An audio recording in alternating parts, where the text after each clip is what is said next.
Hi guys, I hope you're well. Today I want to talk about what I'm working on. In 2022, I wrote 4 books. I wrote Unplugged, which became the Nairobi bestseller, and it has been the Nairobi bestseller to date. This is 2024. So I wrote 4 books. There was Unplugged, there was Transference, which is an anthology. I also was part of a group of writers that wrote another book called A Slice of Darkness for Breakfast. Most of it is horror, edited by Charles Chanchori. Shout out to Charles Chanchori. And then I also wrote a book about the lessons we learned from Kevin Samuels. Kevin Samuels passed on early in the same year, that's 2022. So I felt that it was important to consolidate and curate all his content in a fashion that can be used as a point of reference and for posterity. So I wrote a book called Lessons from Kevin Samuels. Actually, in my Amazon sales, that is the best performing book to date, followed by Unplugged. Of course, on the ground in Kenya, the Nuria bookstore, Unplugged is the one that is doing very well compared to the other books. So in 2023, I wrote 2 books, Unplugged 2 and 3. Unplugged 2 was basically focused on helping men to become very strong and successful. And also Unplugged 3 was about modern women and female nature. Unplugged 4 is going to be about religion. And Rollo Tomasi, who is the author of Rational Male, I think he wrote Religion as book 4. His take on religion was purely from a red pill perspective, which was he brought out how religion, or rather the church, has been used or exploited by the gynocentric social order, and the way the church has become a biggest symposium. Instead of making men strong, the church normally makes men fit for purpose, and the purpose here is to serve the feminine imperative. So for example, when a pastor or a bishop stands on the pulpit and says, "Man up," normally what they mean is men need to serve female interests. That means you need to be providers to women. You need to be protectors to women. And you need to do all that women require. And normally there is no conversation about what the men get in return. So that's the biggest challenge that men or masculinity have when it comes to the church's take on masculinity. Even when it comes to programs like Man Enough, most of it is manning up so that you can make women happy. And nobody talks about the man. So my take is going to be different. When I'm going to write about religion, I'm going to write about religion from a polymath perspective. Of course, it's going to be red pill, but we have to address fundamental questions. There are a lot of contradictions when you look at religion, and my whole thing is basically to bring together different fields of knowledge. Archaeology, very important. History. We're going to look at stylometry, particularly when we're looking at the New Testament. I'm going to look at the Old Testament, of course. And you may be wondering, of course, religion is not just about Christianity. The only advantage of tackling it by focusing largely on Christianity is because I address both Islam and Christianity using one stone, because both of them are Abrahamic religions. So Christianity and Islam, once you've taken the two of them, you're looking at like 80% of religion, as it were. So if you look at other smaller faiths like Judaism, Taoism, and so on, then you'll have done the work. There's a lot of work. The reason I've not even written any book this year, I've been studying a lot, and I'm still continuing to study because I want to do a good job. This is going to be one of my greatest works, at least the works that I'm going to give a lot of effort. What I tell my followers and what I remind guys is that critical thinking is very important, and it doesn't matter what anybody says. What I say doesn't matter. What anybody else says doesn't matter. What matters is you should be in a position to ask yourself, why do you say this? Challenge the assumptions, challenge the claims. What is the evidence for this? And I find a religion very, very interesting because there's a major disconnect. When you look, for example, people say that God is omnipotent, God is omniscient, and so on, but those are not the same things you find in the Bible. Also, very, very interesting is, you know, when Charles Darwin came up with the theory of evolution, that was in 1859. Charles Darwin was explaining the origin of species. Why do we have so many species of animals and plants and so on? And he said that they evolved from much, much simpler organisms or ancestors. And today, for example, we know that hippos are among the closest cousins to whales. You probably would think maybe it will be something else, maybe a cow and so on. But you actually find that they are closest to the whales. That's through evolution. There are things, when you're looking at a scientific theory, for example, evolution, a theory needs to be able to make predictions. And that's how you falsify a theory. If it cannot make correct predictions, then it's probably false. Now, when you look at the theory of evolution, Darwin said that we had a common ancestor with the apes, okay? Most people normally distort it. They say that we came from monkeys or we came from apes. It is not true. We had a common ancestor. But what is very interesting is how the prediction of Charles Darwin came true. In about 1953, we had Watson et al. There were a number of people. I don't remember their names. But Watson was one of them. The guys who discovered that in what determines our height, our skin color, the color of our eyes, even now we walk sometimes, it's our DNA. It has the instruction material of how an organism actually develops. So they discover the DNA, and they also discover the double helix structure of the DNA. So what you find is that it has nucleotides, and there's a sugar, a phosphate, and a base. So what's very important and what's very interesting is that when you look at the DNA of a human being, Homo sapiens, and you look at that of a chimpanzee, 98.8% similar. This is something that proves evolution. And it's something that proves the theory of evolution, right? It's something that you can say that evolution actually predicted. So some of those things that Charles Darwin claimed, with technology like DNA, you can prove whether he was right or wrong. Now, science explains why the DNA of a human being and a chimpanzee is 98.8%. Religion cannot explain that. But when you look at religion, I've actually been looking at the Bible, which is very, very interesting. What you find is that when you're looking at the Old Testament, if you look at the history of the Hebrews and the ancient Near East, when the Assyrians destroyed Judea and the Babylonians destroyed the northern Israel, these guys, of course, what they used to do those days during conquest, you destroy, you burn everything down, you take the women, you take the children. Most of the people who are left behind are just beggars and poor people. The nobility, because of some of the knowledge that they had, they could be captured as slaves, and so you carry them away. Now, when some of these guys came back from exile, most of the times, you know, there was conquest and defeat. Like if someone took you as slaves and when they were defeated, many times the slaves were freed. So when these guys were freed and they came back to Israel, in most of history, which is also what happened in Africa, when people conquer you, they also conquer your God.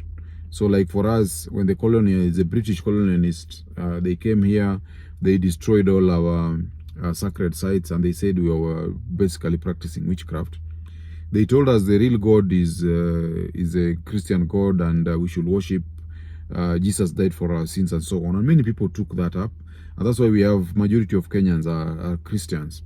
So it is not necessarily the case that Christianity is the better religion. It's just that the people who conquered us, the act of conquest was almost like a proof that they worshipped a God who is stronger than ours.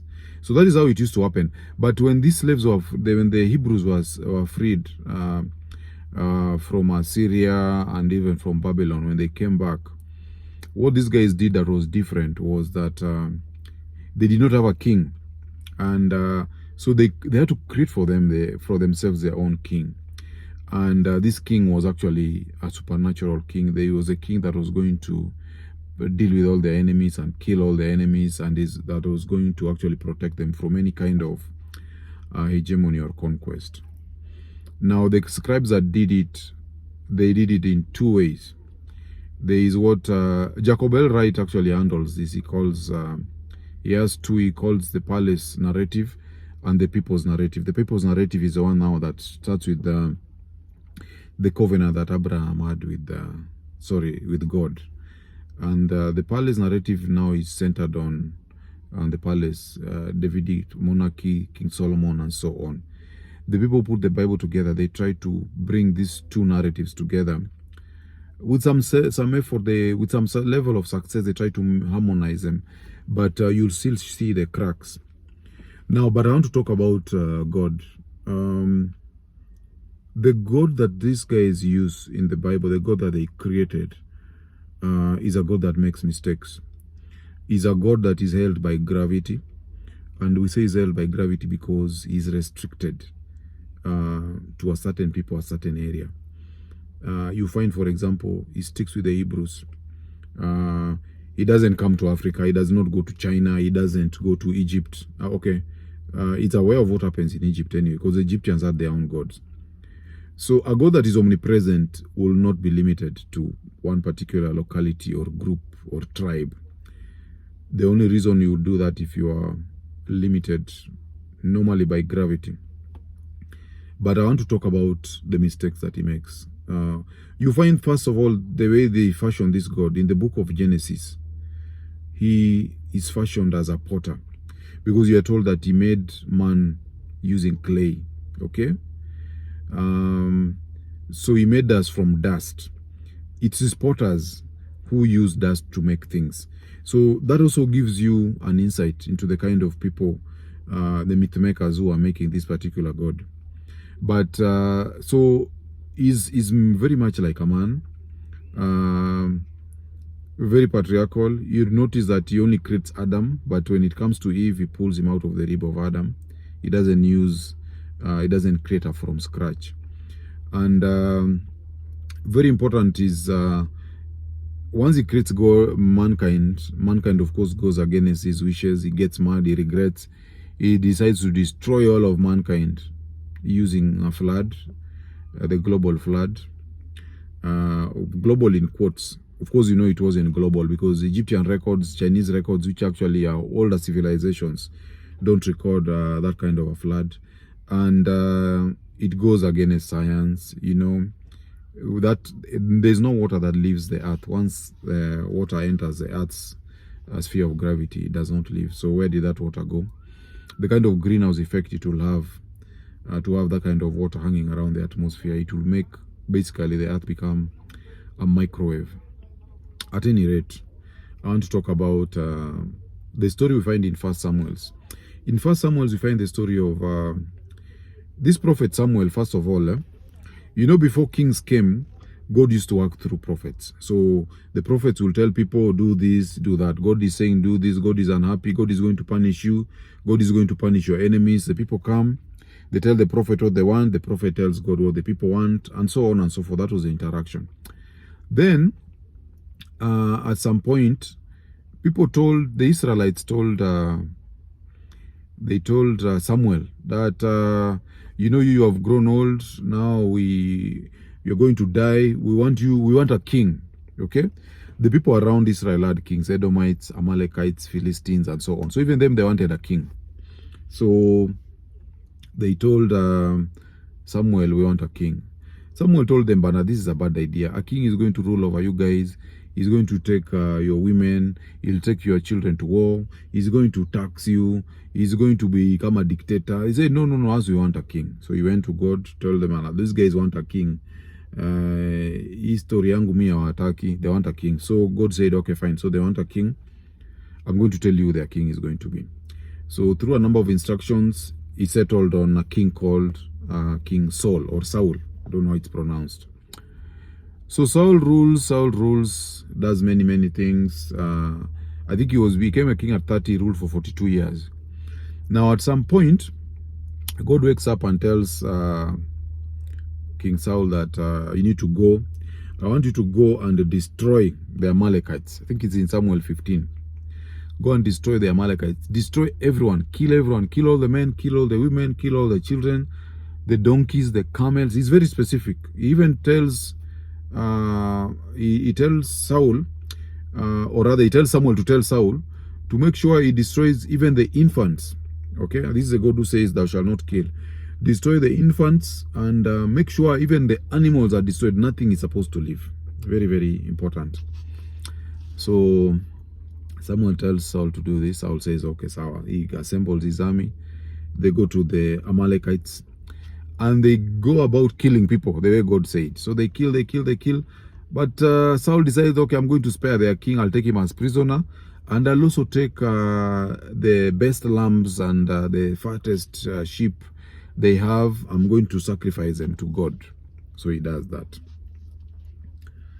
Now, when Paul goes home, Samuel is called by God, and God regrets. Actually, the Bible repeats 2 times that he regrets that he chose Saul to be the king of Israel. So our God that is omniscient, of course, that is later on.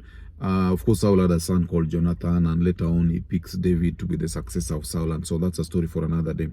The important thing here is a God who regrets, a God who makes mistakes. So the God that people say is omnipotent and omniscient is not necessarily the God that we have in the Bible. Perhaps later on he becomes omniscient, but at the level of the Bible, he definitely is not omniscient. He even is portrayed as an evil spirit. And these are not things I'm saying. You guys need to read the Bible. If you look at 1 Samuel 15:23, later on, Saul is possessed by evil spirit. I think as part of his punishment. 1 Samuel 15 verse 23 is very clear. It says that the Spirit of God used to possess Saul rather. And he's like, he gets possessed and he suffers. He's in a lot of pain and he's tormented. And what did he used to do? He calls David to play the lyre. Okay? And when David plays this instrument, then the spirit calms down. Okay? It actually says that the Spirit of God leaves him and he feels better. But you can see it's actually an evil spirit. So these are some of the things we are going to look at. The global flood, we're going to look at evolution. How old is the universe? How long have we been here as human beings? All these things we learned about Homo erectus, Homo sapiens, the dinosaurs, we need to reconcile it with religion. We're also going to look at religion also from the red pill perspective. What does religion say as far as, the soulmate myth, marriage? Where did marriage come from? What is the purpose of marriage? This thing we are calling love, does it have a biblical or religious root? So we're going to examine all these questions in Unplugged 4. If you have anything you'd like me to look at or to examine, let me know as part of maybe, because for me Unplugged 4 is just a mixture of religion and science. And when you're looking at science, I'm going to look at sociology. I'm also going to look at history. I'm going to look at anthropology. I'm going to look at stylometry, literary criticism, reduction criticism. There's reduction literary, there's textual criticism, there's source criticism. What are the sources of this? And each of these books, we are going to look at the provenance. When was it written? Who wrote it? Why did they write it? Authorial intention is very important. Most Christians, for example, don't know that nobody knows who the authors of the Gospels were. Matthew, Mark, Luke, and John. I'm going to look at the letters of Paul. which ones were fake. We're also going to look at the Old Testament just in terms of the prophetic books. And each of these books, there are certain roles they play when you're looking at Chronicles, when you're looking at Genesis. And then we're also going to compare them with the extant texts at the time, like Enuma Elish, which was a Babylonian text of creation. We're going to look at that. We're going to look at the ostraca, the pottery. You know, people used to write on pottery shards when there were no papyrus to write on. There are also people used to write on marble and things like that. We're going to compare records, the Egyptian records, the Hebrew records. When you're examining the Bible, we are going to look at what did the Bible say and what were other contemporary sources saying, so that we want to arrive at the truth. So for me, that is going to be my take on religion in Unplugged 4. If you want something you want me to look at, tell me now, because I'm still researching. Everything is on the table, nothing is off the table. Once I write the book, then we are going to excise the extraneous parts so that we make it sharp, concise, and punchy. I'll see you on the next one.